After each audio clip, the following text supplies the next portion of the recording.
eletricista. Eu marquei o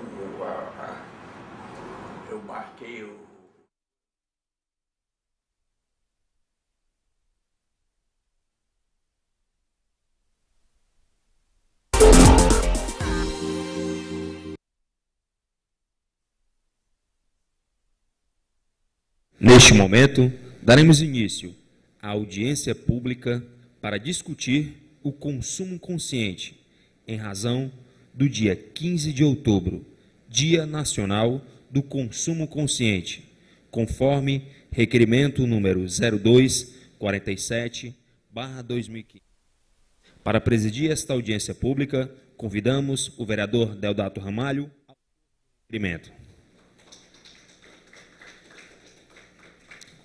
Esta audiência pública está sendo transmitida ao vivo pela TV Fortaleza, canal aberto 61.4, canal 6 da Multiplay e pela Fortaleza FM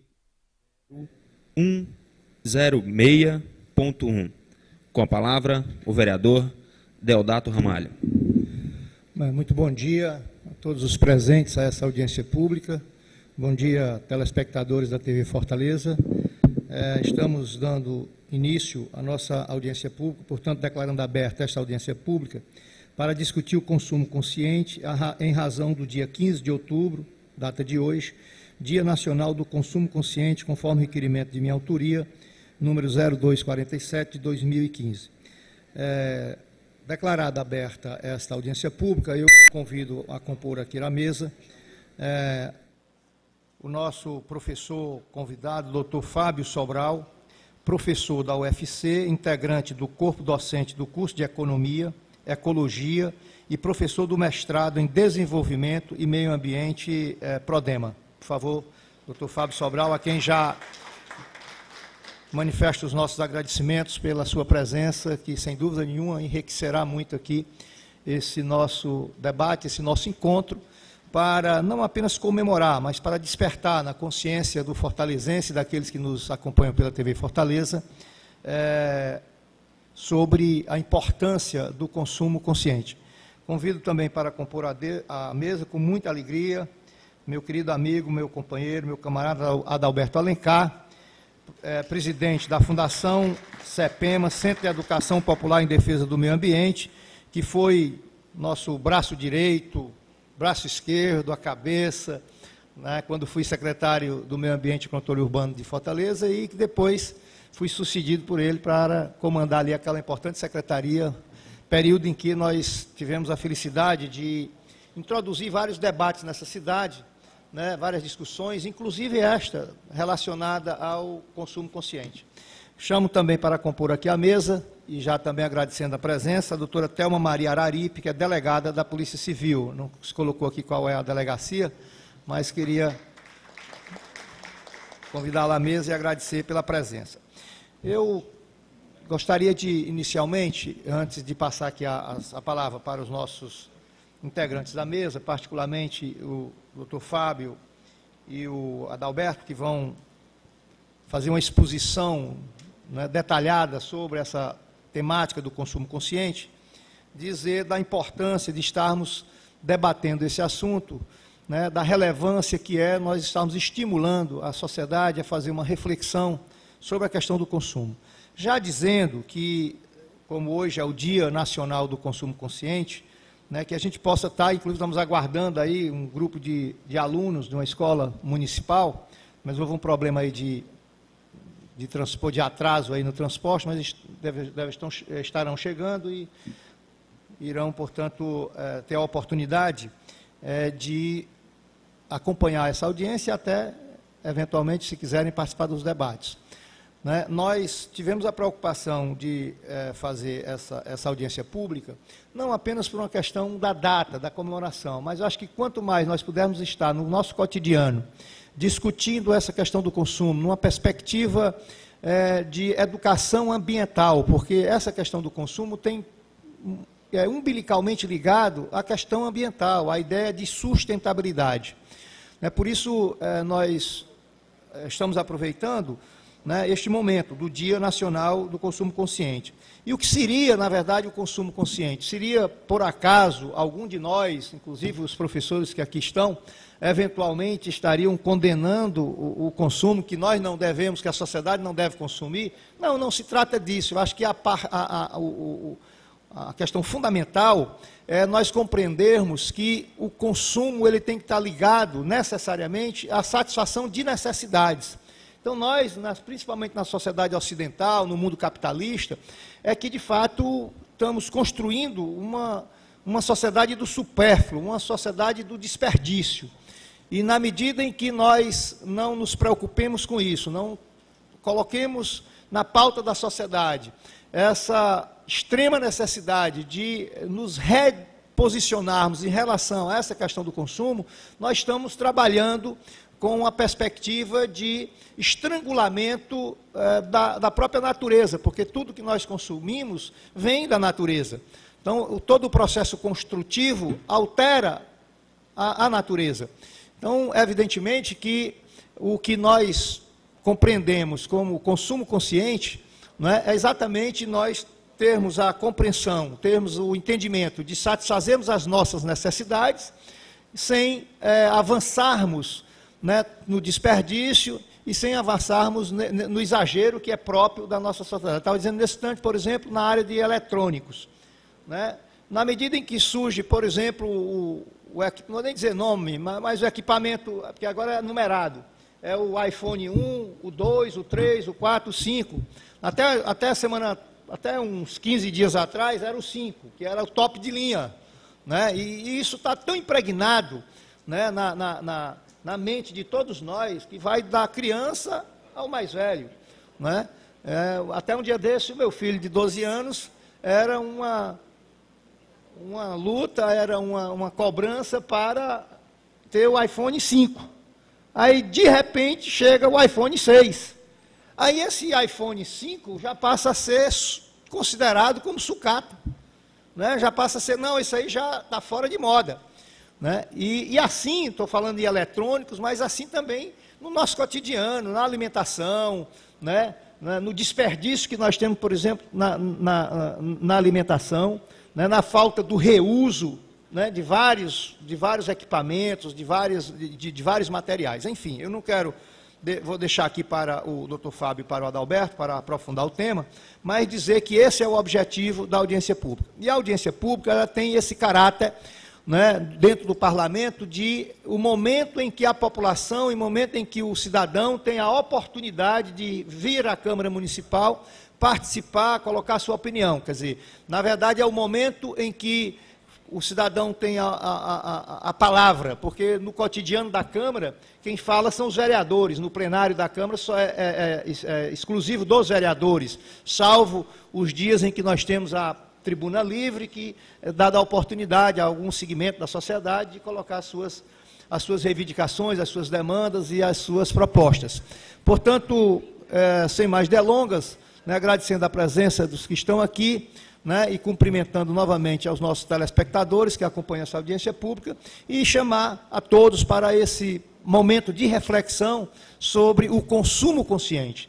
A própria expressão consumo consciente já retira aquela ideia de que os consumeristas, os capitalistas, os que privilegiam muito a vida material acima de qualquer valor, né, já afasta a ideia que às vezes eles colocam de que quem trata do consumo consciente está condenando, né, a possibilidade das pessoas consumir aquilo que é da sua necessidade. Eu quero aproveitar por último e registrar com muita alegria, que é uma das coisas que eu mais fico feliz, né? Como diz um companheiro nosso, que não gosta de usar a palavra de orgulho, porque o orgulho acaba tendo também um outro sentido, mas eu fico muito feliz de ter contribuído a partir de uma ideia do Adalberto, a partir da animação do Adalberto, do Rafael, que trabalhava conosco, o Rafael Tomiyama, que era também nosso companheiro lá na Secretaria de Meio Ambiente e Controle Urbano, e que foi um dos momentos que eu considero assim muito rico da nossa passagem por aquela secretaria, que foi a Janice, que contribuiu extraordinariamente, contribui ainda, é uma das mais,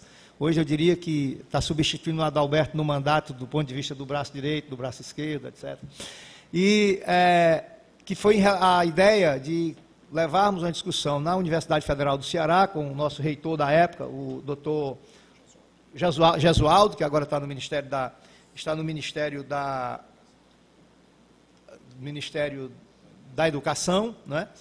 A CESU, e que foi a criação aqui na Universidade Federal do Ceará do curso de graduação em Economia Ecológica. E é exatamente um braço da economia que estuda toda essa questão que é o objeto aqui da nossa audiência pública. Então, fico muito feliz de ficar aí nos anais da história, Adalberto, da nossa Universidade Federal do Ceará, que nós demos essa pequena contribuição para que tivéssemos, e aliás, o doutor Fábio depois vai esclarecer melhor, me parece que o primeiro do mundo, né, é esse curso de Economia Ecológica aqui na nossa Universidade Federal. Eu queria só fazer uma correção, porque eu acabei aqui pensando que estou no dia 15, na verdade já estamos no dia 16, dia 15 foi ontem, Dia Nacional do Consumo Consciente, então, ontem foi o nosso dia do professor, né, e dias de várias categorias importantes. Então, eu queria também registrar que a doutora Thelma Maria Araripe é da Superintendência da Polícia Civil, Departamento Administrativo e Financeiro, né? Tem tudo a ver, né? É o departamento que cuida dos insumos, dos fornecimentos, dos pagamentos, e, portanto, pode levar para a estrutura da Polícia Civil essa discussão do consumo consciente, inclusive o consumo pelos órgãos e pelas corporações, que pode ter aí, né, um olhar diferenciado do ponto de vista de traduzir o consumo também do ponto de vista das empresas e das corporações e do poder público, obedecendo essa lógica aí, né, da sustentabilidade, do consumo consciente, da interligação com a preservação e conservação do meio ambiente. Então, eu passo a palavra inicialmente para o Adalberto, o nosso companheiro Adalberto Alencar, que vai utilizar, inclusive, aí uma exposição no PowerPoint, e para darmos, portanto, prosseguimento aos nossos trabalhos. Com a palavra, Adalberto Alencar. Se quiser usar lá, Adalberto, a tribuna, fica à vontade.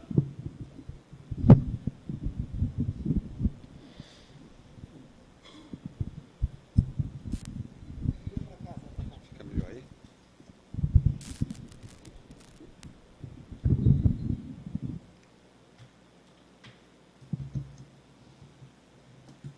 Bom dia a todos e a todas. Eu gostaria de agradecer o convite do Deodato, do vereador Deodato, em nome dele também saudar os componentes da mesa e aos ouvintes da Rádio Câmara, os telespectadores, nesse diálogo sobre consumo. Meu nome é Adalberto de Alencar, eu sou presidente da Fundação CEPEMA, é uma ONG que atua aqui no estado do Ceará há mais de 25 anos, nessa temática ambiental. Eu sou educador de origem e tenho trabalhado um pouco nessa área. E vou trazer para vocês algumas reflexões, alguns temas que nós não vamos aprofundar aqui, mas eu acho que vai levantar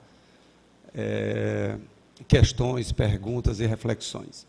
Essa questão do consumo, ela está muito relacionada à atividade humana, ao ser humano, né? Nós não estamos discutindo o consumo das cobras, o consumo dos lagartos, né? O consumo dos pássaros. O consumo está muito ligado ao mercado, e a mercadoria, a produção, a venda e a organização humana, desde as comunidades mais antigas, desde o colonialismo até os dias de hoje.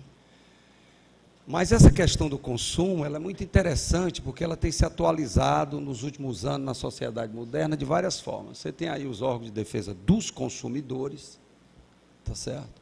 Você tem o judiciário, promotores, você tem organizações da sociedade civil, o IDEC, ou seja, consumidor. E, de uns tempos para cá, parece que é sinônimo, que ser humano é ser consumidor. Então, todos são consumidores. Todos são consumidores. Nos transformaram do dia para a noite, né, em consumidores. Todos, né, têm o direito de consumir, têm o dever de consumir ou a responsabilidade de consumir. E muitos querem ser mais e mais consumidores. E você vê um pouco, quando eu fui secretário durante um período, eu, com a equipe da semana, nós licenciamos, eu acho que foram 3 ou 4 shoppings, grandes shoppings na cidade de Fortaleza. Então, quem já tem alguns cabelos brancos, como nós, já estamos assim, na década de 70, você tinha praticamente um shopping na cidade de Fortaleza, que era o Center 1. E hoje você vê a expansão do mercado na periferia e tal.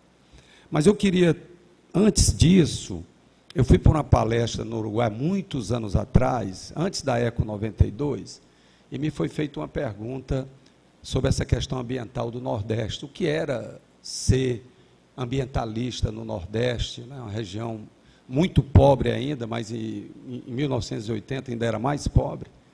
E me fez essa pergunta também na Câmara Municipal, lá de Montevidéu, e eu respondi: não tem ato mais ecológico no Nordeste brasileiro de que defender a vida daqueles que morrem de mortalidade infantil no Nordeste. E na época eram mais de 300 crianças que morriam por 1.000 que nasciam. E na grande maioria filho de trabalhadores e trabalhadoras. Nós temos ainda no Brasil, apesar de todos os avanços, entre 15 e 20 milhões de pessoas que não têm direito a consumo, que vivem abaixo da linha da pobreza. Nem consumidores têm o direito de ser.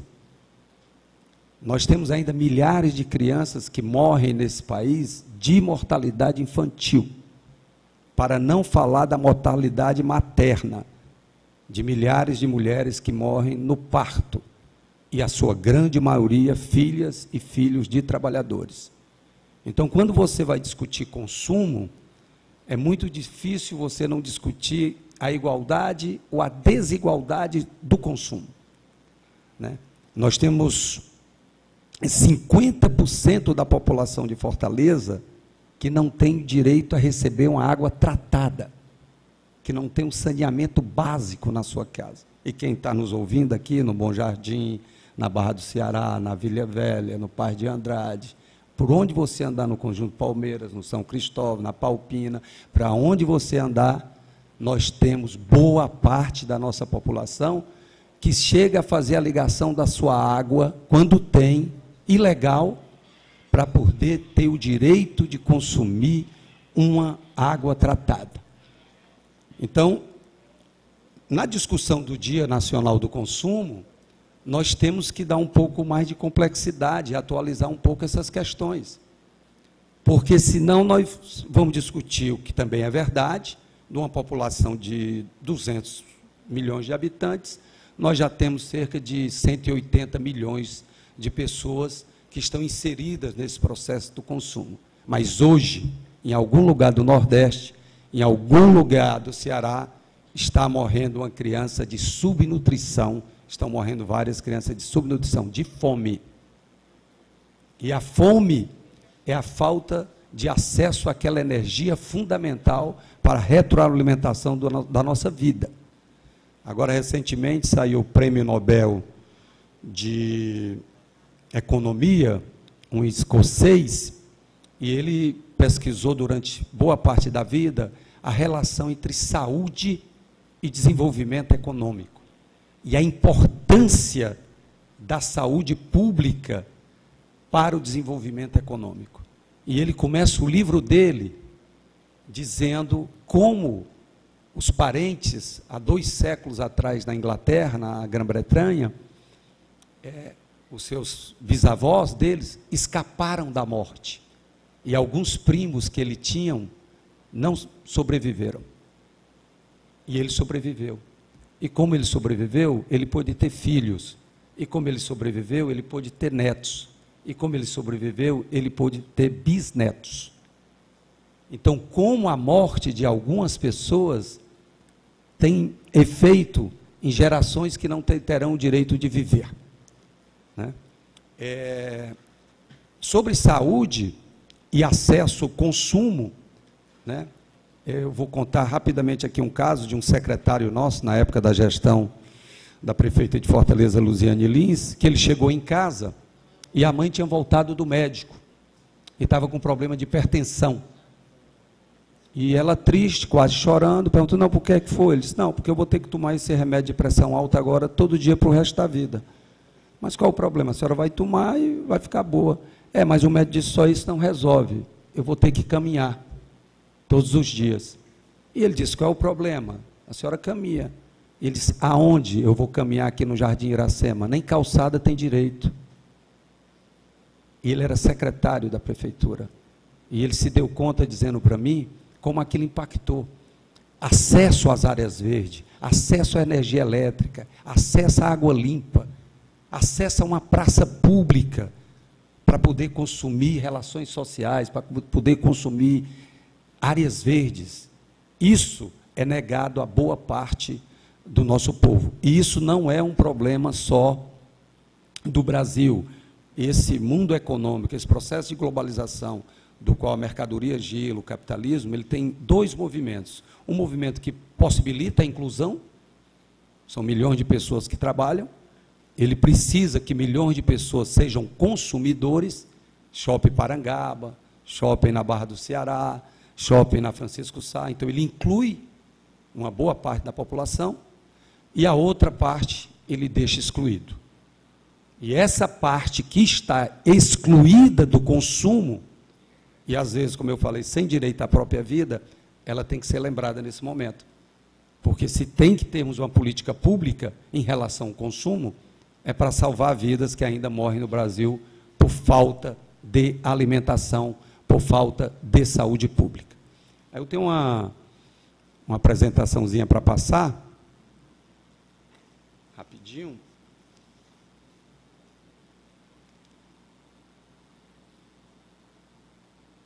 Agora, por exemplo, vários municípios, há mais de um ano, municípios há mais de 2 anos, já falta água. Nós temos municípios no estado do Ceará que estão há 2 anos com carro-pipa. Nós temos milhares de famílias que estão bebendo água contaminada, dados da Secretaria de Assuntos. E essa crise da seca agora vai aumentar. Então, nós estamos discutindo consumo consciente. Enquanto uns aqui têm 3, 4 piscinas por condomínio, nós temos populações do interior que sequer têm uma água para beber. Nós temos animais que fazem parte da segurança alimentar e da agricultura familiar do camponês, que agora mesmo no nosso Ceará não estão tendo acesso ao direito à água. Então, enquanto a região metropolitana, ou boa parte da região metropolitana, tem uma abundância de consumo, estraga a água, não tem responsabilidade com o seu consumo, nós temos boa parte do interior que não tem acesso a essa água. Queria passar essa... Há uma inversão, né? Quando você está discutindo consumo, você vai lá para aquela esfera menor que está lá em cima. Economia, né? Consumo tem a ver com a economia, né? O sistema social são as relações sociais, os seres humanos, tá certo? E o sistema ecológico é tudo isso, é terra, é água, são os minerais, é a flora, é a água. E dá-se a entender que nós temos uma economia, como ser humano, que está desvinculada da natureza. Eu tenho que cuidar da natureza porque eu tenho que ter uma consciência e eu tenho que cuidar dela. Eu tenho que ser bonzinho com a natureza. Então, a economia, eu vou lá, consumo no meu shopping, mas eu tenho que ter uma consciência ambiental. O problema é que tudo que nós usamos, ou vestimos, ou comemos, vem dessa esfera menor que está aqui. Os minerais, né? Você não faz agricultura, você não produz algodão sem os minerais. E você não tem roupa, boa parte das roupas, sem essa matéria-prima. Então, qualquer coisa que tu pensar no planeta, que nós consumimos, vem desse estoque que a natureza nos oferece. E nós transformamos essas matérias-primas, tá certo? Em mercadorias que são vendidas para serem consumidas. O professor Fábio Sobral vai falar um pouco mais sobre isso aí, sobre a economia política, como é que o capitalismo se organiza para isso. Mas parece que esse estoque é infinito. A economia neoclássica, o capitalismo, passou a dizer para a gente, ó, pode fazer quantos sapatos você quiser, pode fazer quantas roupas você quiser, pode fazer quantos prédios você quiser, que isso é ilimitado. Nós vamos ter um estoque que vai garantir esse crescimento econômico. Então, você cresce economicamente, produzindo mais produtos e serviços, aumenta a expansão do consumo numa região metropolitana, isso gera emprego, isso gera renda, e gera uma certa satisfação humana, né? Nós somos tão frágeis, tá? Que às vezes quando a gente está deprimido, a melhor forma é dar uma volta no shopping para comprar alguma coisa. E a gente volta menos deprimido, alguns depois que a gente compra alguma coisa ou que ganha algum presente. Isso é uma coisa real, que te afeta a esse ser humano moderno, que é extremamente fragilizado. E aí os dias de comemorações afetivas entre os seres humanos passam a ser o dia da criança, que tem presente, o dia dos pais, que tem presente, né? O dia das mães, que tem presente, o Natal, que tem presente, o São João, que tem presente, né? E esse estoque, ele é finito, porque a terra é finita. E a gente começa a notar isso numa crise de água dessa violenta, porque não tem uma fábrica para produzir água. Quando os minerais vão se acabando no planeta, não tem como ferro, cobre, tudo que nós precisamos. Então isso é finito. E essa crise climática, essa crise do planeta, o que é a crise ambiental? É quando você transforma muita natureza, muita energia em mercadoria para que a gente consuma. Pelo menos aquela faixa da população que não está morrendo antes de nascer e aquela faixa da população dos 20 milhões. Mas para nós, 180 milhões de brasileiros, é transformado natureza em mercadorias para que a gente consuma. Algum de nós, esse mês, deve ter comprado alguma coisa nova aqui. Ou comprou uma roupa, ou comprou um sapato, né? E aí a gente diz, alguém almoçou fora hoje, ou vai almoçar fora hoje, ou tomou café da manhã hoje. Matéria-prima foi utilizada para atender a nossa necessidade de alimentação. E esse estoque, segundo alguns cientistas do planeta, está acabando. Os minerais estão acabando. Agora, tem um outro efeito. Quando você produz muita mercadoria, parte dessa energia não desaparece. E nós chamamos ele de quê? De lixo. Então, por que o problema do lixo tem aumentado no planeta? Porque o consumo aumentou. Simples. Na medida que você aumenta o consumo, aumenta a produção de resíduos. E aí você vê uma cidade coberta de lixo, porque aumentou a capacidade de consumo da população. Quem ganha mais, consome mais. Quem ganha menos, consome menos. E aí vem as injustiças, porque aquele que consome mais e que polui mais, deveria pagar por isso, pelo menos para você ter recursos, para fazer reciclagem, para fazer isso, para fazer o retorno, o reuso de parte do material. Mas é preciso que a gente comece a tomar uma consciência que na cidade onde você mora, no estado onde você mora, os recursos são limitados. E o mais sério, nós estamos comprometendo hoje 20 milhões de brasileiros que não têm direito a consumo, que nós já temos, estamos comprometendo a vida dos nossos netos e dos nossos bisnetos, porque não terá água, não terá matéria-prima, não terá ar limpo para quem vai nascer daqui a 20, 30, 40, 50, 100 anos. Então há um egoísmo, há uma forma de pensar muito nos que estão vivos. É difícil para a gente pensar num neto que a gente ainda não teve. A gente pode até abstrair um pouco isso, mas é difícil. Você pensa no máximo no teu filho e na geração que está por ali. Mas se a gente não tiver uma reflexão e uma discussão de como nós vamos consumir essa fonte que está aí, tá certo? Nós vamos ter problema hoje, já estamos tendo, e vamos ter problema no futuro. O professor Fábio, eu não vou entrar no tema dele, ele vai mostrar como essa injustiça ainda é maior. Porque 1% da população do planeta detém 80% da riqueza do planeta. E a coisa está tão complicada que você transforma água em dinheiro.